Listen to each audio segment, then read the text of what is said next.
ကဲယောဂီအားလုံးအချိန်မိနစ်30တရားအထုံးမှာဖြစ်ပါတယ်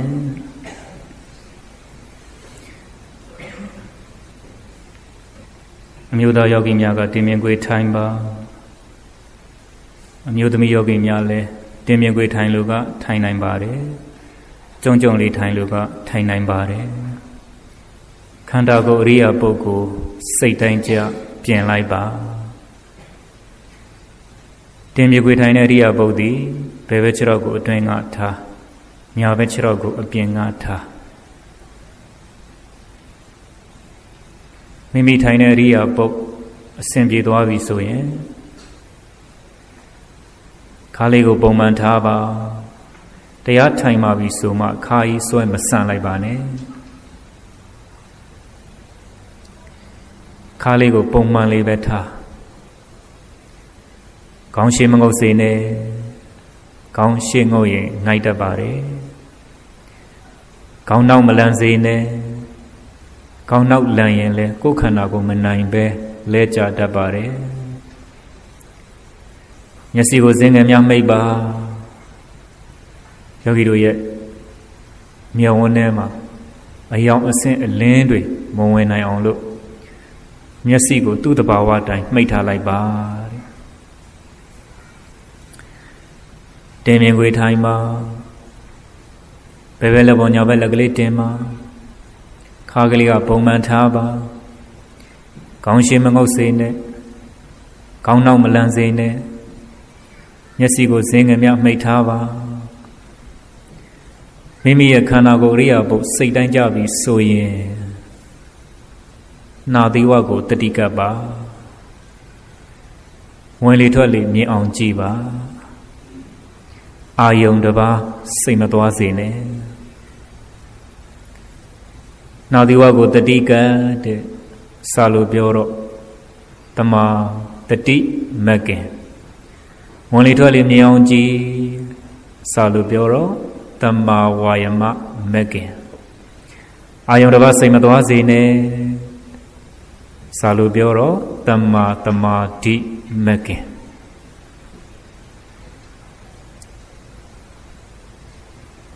တတိထားဝိရိယစိုက်ပြီးတော့နာသီဝလေးလေးတို့ထိဝင်ရင်ဝင်သွားတယ်နာသီဝလေးလေးတို့ထိထွက်ရင်ထွက်သွားတယ်ဒီသဘောလေးကိုပဲသိပေးနေပါဝင်လေဝင်တိုင်းသိပေးလိုက်ပါထွက်လေထွက်တိုင်းသိပေးလိုက်ပါတခြားဘာမှမကြည့်ပါနဲ့ယောဂီတို့အသက်ရှင်နေသည်၍ဘဝခန္ဓာကြီးယက်တည်နေသည်ဝင်လေဆိုတာရှိနေပါတယ်ထွက်လေဆိုတာရှိနေပါတယ်ဝင်လေဆိုတာဖြစ်နေပါတယ်ထွက်လေဆိုတာဖြစ်နေပါတယ်အဲ့ဒီငကိုရှိပြီးသားဝင်လေထွက်လေလေးငကိုဖြစ်နေတဲ့ဝင်လေထွက်လေလေးကိုတတိနဲ့စောင့်ကြည့်ပေးပါနာသူကလေးလေးတို့ထိဝင်ရင်ဝင်သွားတဲ့သဘောနာသူကလေးလေးတို့ထိထွက်ရင်ထွက်သွားတဲ့သဘောတေချာကြည့်ပါမြင်အောင်ကြည့်ပါဂယုစိုက်ကြည့်ပါ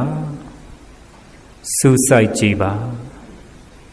စူးစိုက်ကြည့်တာတမထ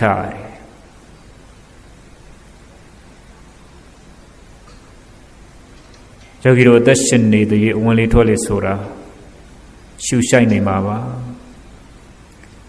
လောကထဲမှာယုံကံရှာဖွေသွားလာနေတုန်းကလောဘတွေနဲ့ဒေါသတွေနဲ့မောဟတွေနဲ့သွားနေတယ်လာနေတယ်ရှာနေတယ်ဖွေနေတယ်အဲ့ဒါလို့အဆိုးဆုံးတရားကိလေသာတွေခန္ဓာထဲမှာဝင်နေရယူနေတော့တတိဆိုတာမကပ်ဘူးတဲ့တတိဆိုတာမရှိဘူးတဲ့အဲ့ဒီတတိမကပ်ဘူးတတိမရှိဘူးဆိုရင်မိမိရဲ့နှာသီးစုံနှာသီးဝမှာဝင်လေလည်းရှိမှမသိဘူးထွက်လေလည်းရှိမှမသိဘူးဝင်လေလည်းဖြစ်မှမသိဘူးထွက်လေလည်းဖြစ်မှမသိဘူးသွားနေကြလာနေကြရှာနေကြပွေနေကြတူတူငါငါနေတိုင်းပဲမိုးလင်းအောင်မိုးချုပ် စာရေးဝေရေးနေရေးဆိုပြီးလောကထဲမှာကျင်လည်နေတယ်အရွယ်တွေအိုမင်းရင့်ရော်လာတယ်ခန္ဓာကိုယ်တစ်ပြေးပြေးနဲ့ဇရာဘက်ရိုင်းပြီးတော့အသက်တွေသာကြီးလာတယ်ဝင်လေရှိမှမသိထွက်လေရှိမှမသိဝင်လေဖြစ်မှမသိထွက်လေဖြစ်မှမသိတတိတရားလေးတောင်မကိန်းနိုင်ဘူးဆိုရင်လူဖြစ်ခွင့်ရတဲ့ပထမအဆင့်ဘာအကျိုးရှိမလဲမိမိကိုမိမိသုံးသပ်ဖို့မိမိကိုမိမိအဖြေရှာဖို့မှန်ကန်တဲ့နှလုံးသွင်းမှုရဖို့ဆိုတာတတိကိန်းမှဖြစ်နိုင်ပါတယ်အခုယောဂီတို့ခန္ဓာကိုယ်အရိယပုကြီးကိုကမ္မထအာယုံပေါ်တင်လိုက်တော့ဩဝင်လေလေးပါလားဩထွက်လေလေးပါလားဩနာသီဝမှာတွန်းတိုက်ပြီးတော့ဝင်သွားတဲ့သဘောလေးဩနာသီဝမှာတွန်းတိုက်ပြီးတော့ထွက်သွားတဲ့သဘောလေးအထင်ရှားအမြင်သာတွေ့ပါလိမ့်မယ်ဝင်လေပဲမလဲရှားစရာမလိုပါဘူးထွက်လေပဲမလဲရှားစရာမလိုပါဘူးသူ့တဘာဝတိုင်းနာသီဝမှာလေးလေးတိုးဝင်သွားတဲ့သဘောနာသီဝမှာလေးလေးတိုးထွက်သွားတဲ့သဘောရှိပြီးသားဒါလေးကိုတတိနဲ့စောင့်ကြည့်ပေးနေုံပဲဝင်လေဝင်မှသိပေးလိုက်ပါထွက်လေထွက်မှသိပေးလိုက်ပါတဘာဝကြကြပုံမှန်ရှူပါပုံမှန်ထုတ်ပါငကိုမူလသူ့တဘာဝခန္ဓာကိုယ်အသက်ရှင်နေတဲ့ဝင်လေထွက်လေဆိုတာရှိနေတာပဲတတိနဲ့မကြည့်လို့မသိကြတာဝင်လေဝင်မှသိပေးလိုက်ပါထွက်လေထွက်မှသိပေးလိုက်ပါအဲ့ဒီဝင်လေထွက်လေကိုပြင်းပြင်းကြီးလည်းမရှူနဲ့ဝင်လေထွက်လေကိုဖြည်းဖြည်းလေးလည်းမရှူနဲ့ဝင်လေထွက်လေပြင်းပြင်းကြီးရှူရှိုက်ထုတ်နေရင်ပင်ပန်းပြီးတော့မောတတ်တယ်ဝင်လေထွက်လေကိုဖြည်းဖြည်းလေးရှူထုတ်နေရင်တိမ်မွေလုံးလို့မသိဘူးတဲ့တခါတလေဝင်လေထွက်လေကိုမြန်နေရှူနေတယ်အဲ့လိုမြန်မြန်ရှူနေရင်လည်းပင်ပန်းတတ်တယ်မောတတ်တယ်ဝင်လေထွက်လေကိုဖြည်းဖြည်းလေးရှူနေရင်လည်းတိမ်မွေတော့မသိတာဘူးတဘာဝကြကြလေးပါပဲတဲ့ပုံမှန်ရှိနေတဲ့ဝင်လေလေးပုံမှန်ထွက်နေတဲ့လေလေးဒီသဘောတရားလေးကိုတတိနဲ့စောင့်ကြည့်ပေးနေုံပဲတတိထားဝရိယဆိုင်အာယုံတစ်ပါးစိတ်မသွားစေနဲ့တတိထားဝရိယဆိုင်အာစိတ်မသွားစေနဲ့ခန္ဓာကိုယ်အရိယပုဒ်တွေငြိမ်နေပါစေသမာဓိထူထောင်တဲ့နေရာမှာခန္ဓာကိုယ်အရိယပုဒ်တွေငြိမ်နေပါစေဝင်လေထွက်လေကိုသတိနဲ့ရှုမှတ်ပြီးသမာဓိမြင့်အောင်ကြိုးစားနေတဲ့အချိန်မှာခန္ဓာကိုယ်ရိမ့်တာရိုင်းတာလှုပ်တာလှဲတာကုတ်တာဖဲတာမဖြစ်ပါစေနဲ့အထူးသဖြင့်ဌိနမိတ်တာအဝင်မခံပါနဲ့အိတ်ချင်တဲ့စိတ်တွေငိုက်ချင်တဲ့စိတ်တွေ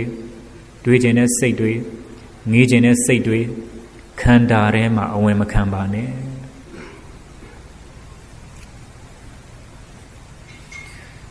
ယောဂီတို့ရဲ့ခန္ဓာကြီးကငကိုကနေကမှရောက်ရက်ခတ်နေတာ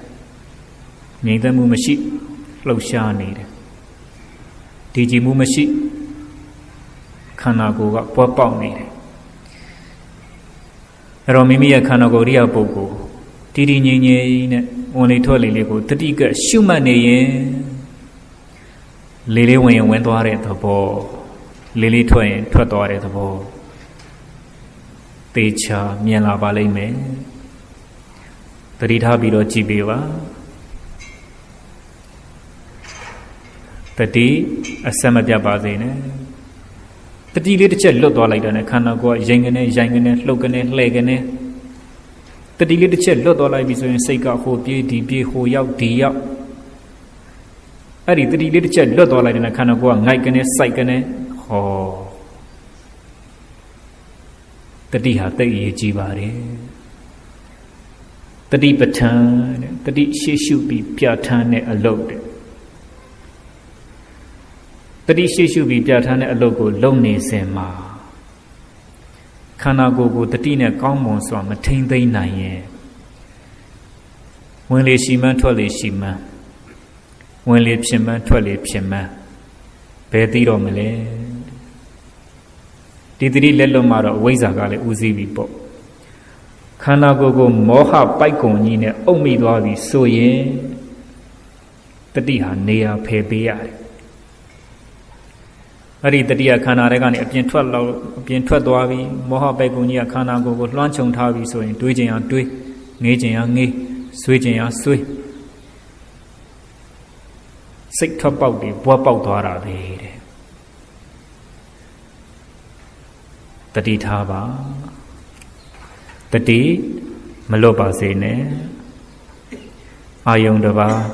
စိတ်မသွားစေနဲ့ခန္ဓာအပြင်ဘက်စိတ်မထွက်စေနဲ့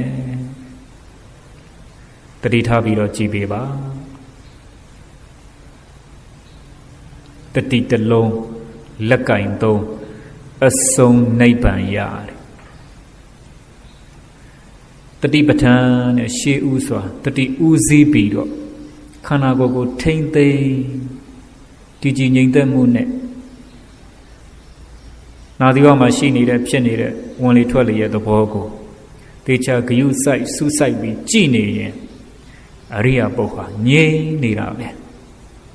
တတိရဲ့စွန့်အင်ဘယ်လောက်ကြည်မားသလဲတတိရဲ့တတိဘယ်လောက်မြင့်တက်လာသလဲဆိုအရိယာပုဂ္ဂိုလ်ကတည်တည်ငြိမ်ငြိမ်နဲ့ဘယ်ကိုမှအာယုန်တွေမပြန့်လွင့်တော့ဘူးထွက်ပေါက်အာယုန်တွေကိုတတိနဲ့ထိမ့်သိမ်းပိတ်လိုက်ပြီးတော့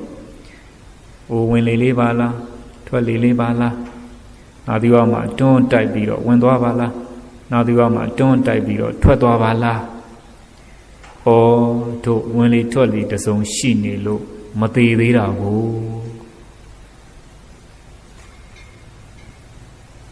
တတိဥစည်းပြီးကြည်မှသိနိုင်ပါတယ်ယောဂီတို့ဘာလို့သက်ရှင်နေတာလဲမသေးသေးလို့လောကတဘာဝအများစုဒီလိုဖြေရင်ဖြေကြမယ်မသေးသေးလို့အသက်ရှင်တာမဟုတ်ဘူးတဲ့ဝင်လေထွက်လေတစုံရှိသေးလို့အသက်ရှင်နေတာဝင်လေထွက်လေတစုံချုပ်မှတော့ယုံ nant သေးပြီပေါ့အဲ့ဒီယုံ nant မချုပ်ခင်ဝင်လေထွက်လေရဲ့အရှိသဘောအဖြစ်သဘောကိုတတိနဲ့မြင်အောင်စောင့်ကြည့်ပေးပါတတိထားဝရိယဆိုင်အာယုံတစ်ပါးစိတ်မသွားစေနဲ့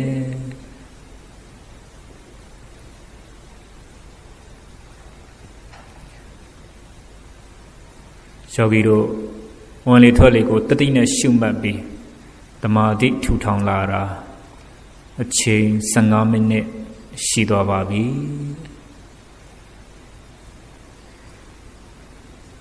ဝင်လေထွက်လေကိုတတိနဲ့ရှုမှတ်ပြီးတမာတိအားကောင်းတဲ့ပုဂ္ဂိုလ်များကခန္ဓာဘက်ကိုဉာဏ်လှည့်ကြည့်ပါ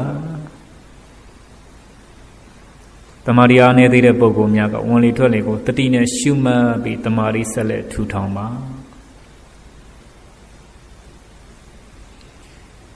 မိမိရဲ့တတိစွန့်အင်ဘယ်လောက်ကြီးလာသလဲမိမိရဲ့တတိစွန့်အင်ဘယ်လောက်မြင့်လာသလဲဆိုတာကိုအားထုတ်နေတဲ့သမထကိုမေးကြည့်အဖြေဆိုတာချက်ချင်းထွက်လာပါတယ်ဒီငြိမ်တဲ့အရိယာဘုံလေးရပြီဝင်လေထွက်လေကိုလည်းတတိနဲ့ဆွဲမြဲစွာရှုနိုင်ပြီခန္ဓာကိုယ်အပြင်ဘက်စိတ်ကိုလည်းနေရာမပေးတော့ဘူးဘယ်အာယုံနောက်မှာစိတ်ကိုမလိုက်စေတော့ဘူးအရိယာဘုံဟာတည်ကြည်ခိုင်ခန့်မှုနဲ့အစဉ်ပြေသွားပြီဆိုရင်ခန္ဓာဘက်ကိုဉာဏ်လှည့်ကြည့်ပါခန္ဓာဘာတွေပြောနေသလဲခန္ဓာဘာတွေဖြစ်နေသလဲခန္ဓာဘာတွေပြနေသလဲဉာဏ်နဲ့စောင့်ကြည့်ပါ ခန္ဓာကြီးကနာတယ်လို့ပြောမယ်ခန္ဓာကြီးကကျင်တယ်လို့ပြမယ်ခန္ဓာကြီးကပူတယ်လို့ဖြစ်မယ်ခန္ဓာရဲ့သဘောတွေခန္ဓာမှာဘာတွေရှိသလဲနာမှုကျင်မှုပဲရှိမယ်ခန္ဓာမှာဘာတွေပြမလဲကြိုက်မှုခဲမှုတွေပဲပြမယ်ခန္ဓာမှာဘာတွေပေါ်မလဲပူမှုအေးမှုတွေပဲပေါ်မယ်ခန္ဓာကြီးရှိနေမှာတော့နာကျင်မှုတွေကြိုက်ခဲမှုတွေညောင်းထုံမှုတွေပူအေးမှုတွေစူအောင်မှုတွေတခုမဟုတ်တခုရှိနေမှာပဲတခုမဟုတ်တခုတော့ဖြစ်နေမှာပဲအဲ့ဒီနာကျင်ကြိုက်ခဲညောင်းထုံပူအေးစူအောင်ဆိုတဲ့ဝေဒနာတံဖောက်ပြန်မှုတွေဟာဘယ်မှာရှိသလဲခန္ဓာမှာရှိတယ်ဘယ်မှာဖြစ်တယ်လဲ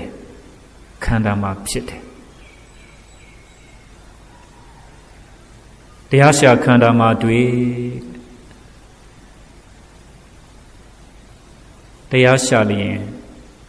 ခန္ဓာပင်ထိုရှင်မိန်တော်မြတ်ဣဇဒမှာဉာဏ်ဖြင့်ရှာ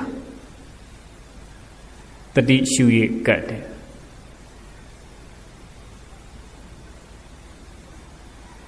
ဖြစ်နေတဲ့သဘောတွေဘယ်မှာရှိလဲခန္ဓာမှာရှိတယ်ပြတ်နေတဲ့သဘောတွေဘယ်မှာရှိလဲခန္ဓာမှာရှိတယ်ဒါကိုတတိရှိထားပြီးနောက်ကပညာနဲ့ကြည့်ရင်ဖြစ်လာတဲ့သဘောတွေရဲ့ပြတ်ခြင်းပြတ်ဖို့အတွက်ဖြစ်လာခြင်းဆိုတဲ့သဘောတရားတွေကိုယောဂီတို့သိချမြင်လာပါလိမ့်မယ်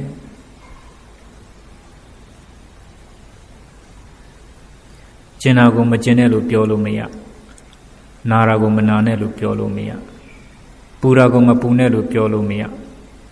စူတာကိုမစူနဲ့လို့ပြောလို့မရပြောလို့မရပြောလို့မရဆိုတာအနတ္တကိုပြောတာငါမပိုင်ဘူးတဲ့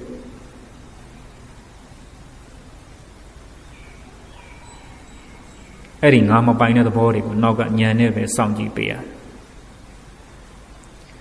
ဖြစ်လာတဲ့သဘောတွေပြတ်တယ်ဆိုတာကဉာဏ်ကဆုံးဖြတ်ချက်ချပေးတာခန္ဓာမှာဘာတွေပဲပေါ်ပေါ်ဘာတွေပဲဖြစ်ဖြစ်ဉာဏ်နဲ့သာစောင့်ကြည့်တဲ့မကြည့်လေသူကပြနေမှာပဲခန္ဓာကြီးကတော့အချိန်နဲ့မြဝေဒနာတွေဓာတ်တွေဖောက်ပြန်မှုတွေပြောလဲပြောနေမယ်ဖြစ်လဲဖြစ်နေမယ်ပြလဲပြနေမယ်ယောဂီတို့ကဉာဏ်နဲ့စောင့်မကြည့်လို့အနိစ္စမမြဲတဲ့သဘောကိုမတွေ့တာဒုက္ခဆင်းရဲတဲ့သဘောကိုမတွေ့တာအနတ္တငါမပိုင်တဲ့သဘောကိုမတွေ့တာ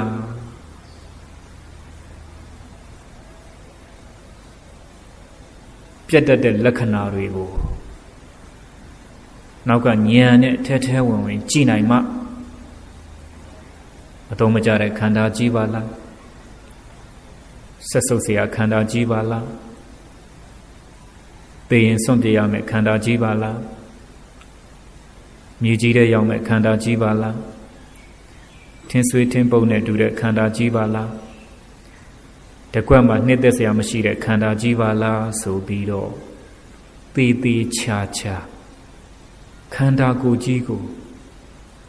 ယွန်လာမှမုန်းလာမှ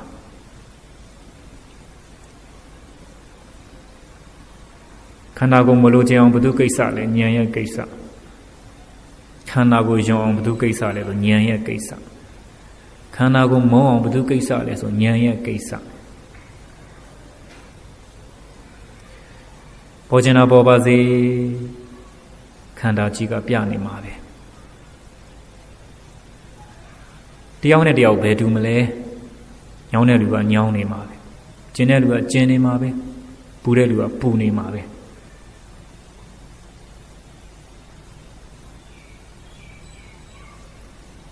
အချိန်ကဘာမှမကြာပါဘူးတတိထဝိရိယစိုက်ပြီးတော့နောက်ကပညာနဲ့စောင့်ကြည့်လိုက်ရင်ပေါ်ပြီးရင်ပြောင်းနေတာပဲဖြစ်ပြီးရင်ပြက်နေတာပဲဘယ်မှမကြည့်နဲ့ဘယ်မှမရှာနဲ့စောင့်တာကြည့်ခန္ဓာကြီးကတော့ပြနေတာပဲသေချာသာကြည့် ခန္ဓာအပြင်ဘက်သာဉာဏ်မထွက်စေနဲ့တဲ့ခန္ဓာနဲ့ဉာဏ်နဲ့ကပ်နေပါစေတဲ့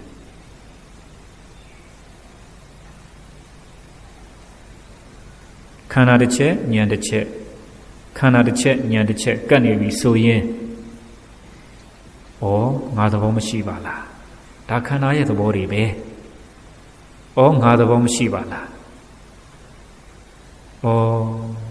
ခန္ဓာကြီးကဖြစ်လဲဖြစ်တယ်ပြက်လဲပြက်တယ်ခန္ဓာမှာဉာဏ်နဲ့သေချာနှိုက်ကြည့်လိုက်တော့ဖြစ်ချင်းပြက်ချင်းပဲရှိပါလား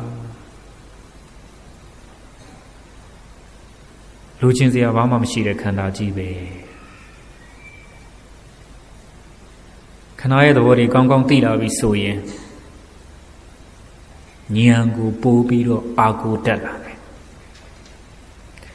အခုယောဂီတို့ခန္ဓာရဲ့သဘောကိုကောင်းကောင်းမသိလို့ဉာဏ်ကိုအဆုံးစုံတည်အာမကိုနိုင်သေးတာနေ့စဉ်သွားနေရတယ်လာနေရတယ်ရှာနေရတယ်ဖွေနေရတယ်တစ်ရက်လည်းမပြီးနှစ်ရက်လည်းမပြီးတစ်နှစ်လည်းမပြီးတစ်သက်လုံးလည်းမပြီးအဲ့ဒါလိုဉာဏ်ဝင်တာကတန်ဝေကအခုခန္ဓာကိုယ်အရိယာပုဂ္ဂိုလ်ကြီးကိုကမ္မထအာယုံပေါ်တင်လိုက်တော့နာမယ်ကျင်မယ်ပူမယ်စူးမယ်အောက်မယ်မခံတာတဲ့ဒုက္ခတွေကိုဉာဏ်နဲ့စောင့်ကြည့်မှ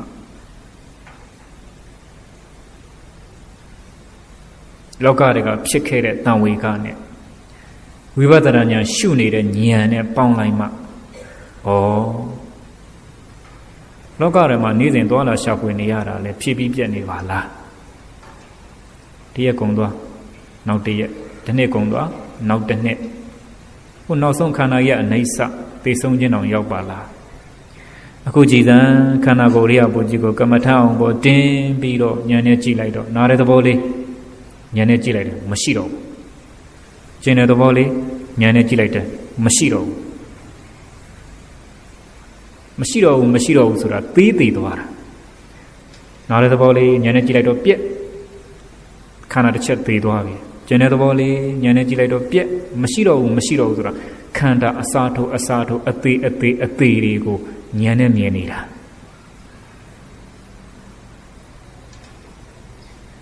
ခဏခဏသေနေတဲ့ခန္ဓာကြီးပါလားခဏခဏသေနေတဲ့ခန္ဓာကိုဉာဏ်နဲ့ကြည့်မှမြင်တာဗျခြေကဖြစ်ပြနောက်ကမဲ့ခန္ဓာတစ်ချက်ဉာဏ်တစ်ချက်ဆိုတာချက်တိုင်းမှာခန္ဓာကြီးကသေးသေးပြတယ်အဲ့ဒီခန္ဓာရဲ့ခဏခဏသေနေတဲ့သဘောတွေမြင်မှဒါကနိဗ္ဗာန်ကိုပို့မယ်ဉာဏ်ပဲကွယ်ပြသိလာမှာလောကသဘာဝတန်ဝေကလောက်နဲ့နိဗ္ဗာန်မရောက်ဘူးဓမ္မသဘာဝဉာဏ်နဲ့ရှုနိုင်မှနိဗ္ဗာန်ကိုရောက်တာ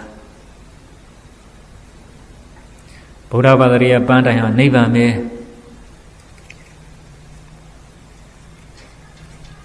အဲ့ဒီနိဗ္ဗာန်ကိုရောက်ဖို့အတွက်ယောဂီတို့တတိပဋ္ဌာန်ဘာဝနာစခန်းကိုတက်လှမ်းနေတာ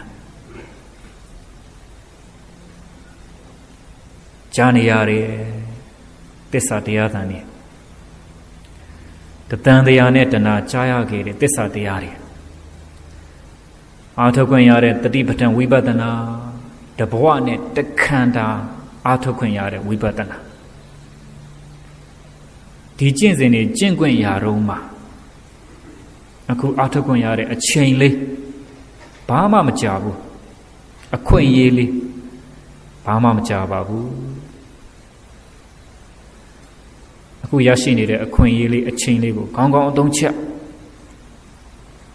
အချင်းနဲ့စိတ်ငိုက်ချင်းနဲ့စိတ်ဝင်မလာစေနဲ့အခွင့်အရေးဆိုတာနှစ်ခါပြန်မရဘူးတဲ့အခုအားထုတ်နေတဲ့အခွင့်အရေးလေးအချိန်မိနစ်30ဘယ်နှချက်မိတယ်လဲအနိစ္စကိုဘယ်နှချက်တွေ့တယ်ဘယ်နှချက်လွတ်သွားတယ်လဲအနိစ္စပေါင်းလွတ်သွားပြန်ပြီဟိုဒီကောင်မလွတ်စေရဘူးဉာဏ်ကိုအားကိုးပြီးတော့ပေါ်ပါစေဒီခန္ဓာကြီးကဖြစ်ပါစေဒီခန္ဓာကြီးက ဉာဏ်နဲ့ထိုးထွင်းပြီးကြည်လိုက်ပေါ့ဝိပဿနာဆိုတာငါအလုံးမှမဟုတ်ပဲ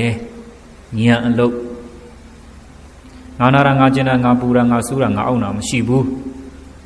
ခန္ဓာဘာပဲပြောပြောဉာဏ်နဲ့စောင့်ကြည့်ဝိပဿနာဆိုတာဉာဏ်စခန်းဉာဏ်အလုံးလုံးတဲ့နေရာမှာငါတွေကုန်ဖယ်ထုတ်တာဘယ်မလဲငါနာရတဲ့ရှာကြည့်မရှိဘူးဘယ်မလဲသူကျင်တဲ့ရှာကြည့်မရှိဘူးပူတယ်စူးတဲ့ထဲမှာယောက်ျားမိန်းမပါသလားမရှိဘူးငါကိုဖယ်ထုတ်ပြီးတော့ဉာဏ်အလုံးလောက်ရတာဒါဝိပဿနာစခန်းတတိပဋ္ဌာန်ကျင့်စဉ်စခန်းနဲ့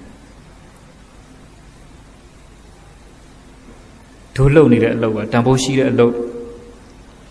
ဘလောက်ထိတန်ဖိုးရှိသလဲဒုက္ခတွေချုပ်ငြိမ်းရုပ်သိမ်းတဲ့နိဗ္ဗာန်ထိ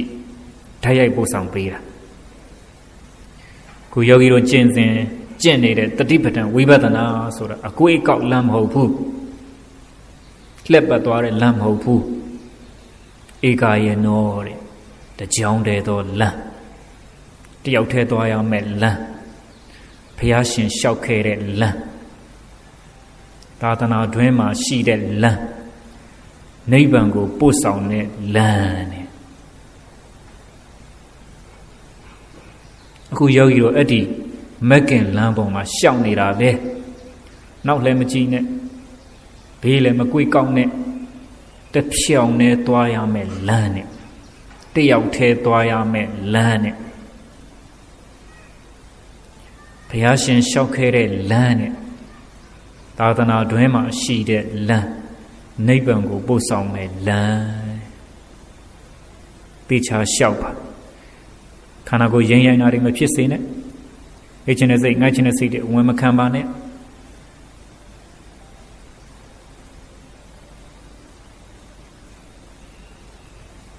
အနိစ္စကိုမြင်ခွင့်ရမယ်တရားတွေပိတ်ဆို့တတ်တဲ့နိဝရဏတရားတွေဖယ်ခွာထားအနာကိုအကမခံနဲ့တတိထားဝရိယစိုက်ပြီးတော့ခန္ဓာမှာပေါ်လာတဲ့မြောက်တွေကိုဉာဏ်နဲ့သာစောင့်ကြည့်ပါ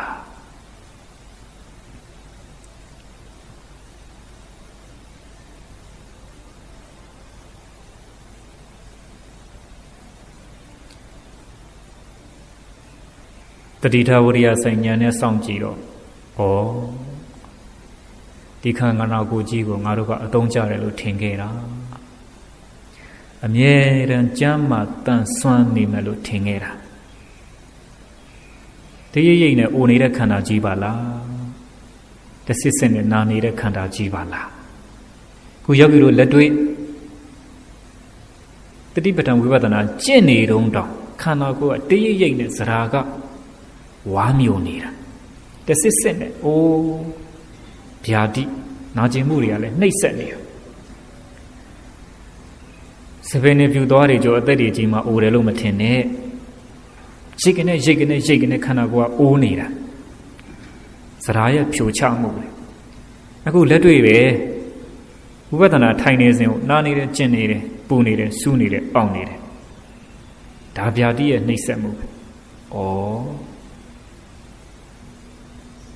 မဟုတ်စရောကြီးပြောသလိုအိုရာကနေတေရာမရောက်ခင်ဝိပဿနာမက်ခင်အလုပ်ကိုမြန်လုပ်ကြတယ်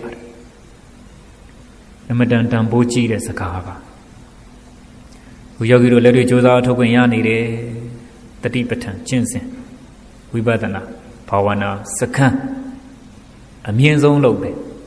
အမြတ်ဆုံးလုပ်ပဲဖရာတာရုခေါ်တဲ့အလုပ်ပဲ